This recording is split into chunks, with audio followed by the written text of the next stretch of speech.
ರೇಣುಕಾಸ್ವಾಮಿ ಹತ್ಯೆ ಕೇಸ್ಗೆ ಸಂಬಂಧಿಸಿದಂತೆ ಸ್ಯಾಂಡಲ್ವುಡ್ನ box office ಸುಲ್ತಾನ ದರ್ಶನ್ ಅವರನ್ನ ಬಂಧನ ಮಾಡಲಾಗಿದೆ. ಕುತೂಹಲದ ಸಂಗತಿ ಏನು ಅಂದ್ರೆ, ಈ ಕೇಸ್ಗೆ ಸಂಬಂಧಿಸಿದಂತೆ ಸ್ಯಾಂಡಲ್ವುಡ್ನ ಮೋಹಕ ತಾರೆ ರಮ್ಯಾ ಅಲಿಯಾಸ್ ದಿವ್ಯಾ ಸ್ಪಂದನ ಅವರು ರೀಟ್ವೀಟ್ ಅನ್ನ ಮಾಡಿದ್ದಾರೆ. ಕರ್ನಾಟಕ ಬಾಕ್ಸ್ ಆಫೀಸ್ ಎನ್ನುವಂತಹ ಟ್ವಿಟರ್ಗೆ ರಮ್ಯಾ ಅವರು ಶೇರ್ ಅನ್ನ ಮಾಡಿದ್ದಾರೆ.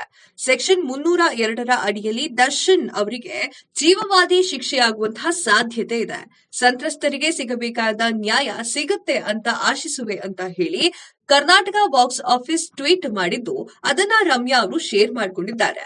ಈ ಮೂಲಕ ಕಾನೂನಿನ ಬಲೆಯಿಂದ ಯಾರೂ ತಪ್ಪಿಸಿಕೊಳ್ಳಲು ಆಗುವುದಿಲ್ಲ, ತಪ್ಪು ಮಾಡಿದವರಿಗೆ ಶಿಕ್ಷೆ ಆಗ್ಲೇಬೇಕು ಅಂತ ರಮ್ಯಾ ಅವರು ತಿಳಿಸಿದ್ದಾರೆ. ಇನ್ನು ಬೆಳಿಗ್ಗೆ 8:30ಕ್ಕೆ ದರ್ಶನ್ ಅವರ ಜಿಮ್ ಮಾಡುವಾಗ ಪೊಲೀಸರು ಅವರನ್ನ ಅರೆಸ್ಟ್ ಮಾಡಲಾಗಿದ್ದು, ಟ್ವಿಟರ್ ನಲ್ಲಿ ಡಿ ಬಾಸ್ ಅವರ ಟ್ರೆಂಡ್ ಶುರುವಾಗಿದೆ. ಚಿತ್ರದುರ್ಗ ಮೂಲದ ಬೆಂಗಳೂರಿನ ಅಪೋಲೋ ಆಸ್ಪತ್ರೆಯಲ್ಲಿ ಕೆಲಸವನ್ನ ಮಾಡ್ತಾ ಇದ್ದ ರೇಣುಕಾಸ್ವಾಮಿ ಎಂಬುವನು ನಟ ದರ್ಶನ್ ಗೆಳತಿ ಪವಿತ್ರ ಗೌಡ ಅವರಿಗೆ ಅಶ್ಲೀಲ ಮೆಸೇಜ್ ಮತ್ತು ಫೋಟೋವನ್ನ ಕಳಿಸ್ತಾ ಇದ್ದ. ಈ ಹಿನ್ನೆಲೆಯಲ್ಲಿ ಜೂನ್ 9ರಂದು ರೇಣುಕಾಸ್ವಾಮಿ ಅವರನ್ನ ಕಾಮಾಕ್ಷಿಪಾಳ್ಯದಲ್ಲಿ ಕೊಲೆ ಮಾಡಲಾಗಿತ್ತು. ಕೊಲೆ ಪ್ರಕರಣ ದಾಖಲಿಸಿಕೊಂಡಿರುವಂತಹ ಪೊಲೀಸರು ಪ್ರಕರಣದ ತನಿಖೆಯನ್ನ ನಡೆಸಿದ್ದು ಮೊದಲ 4ರನ್ನ ವಶಕ್ಕೆ ಪಡೆದುಕೊಂಡಿದ್ದಾರೆ. ಅವರನ್ನ ವಿಚಾರಣೆ ನಡೆಸಿದಾಗ ನಟ ದರ್ಶನ್ ಸೂಚನೆಯ ಮೇರೆಗೆ ಕೊಲೆ ಮಾಡಿರುವುದಾಗಿ ಒಪ್ಪಿಕೊಂಡಿದ್ದಾರೆ.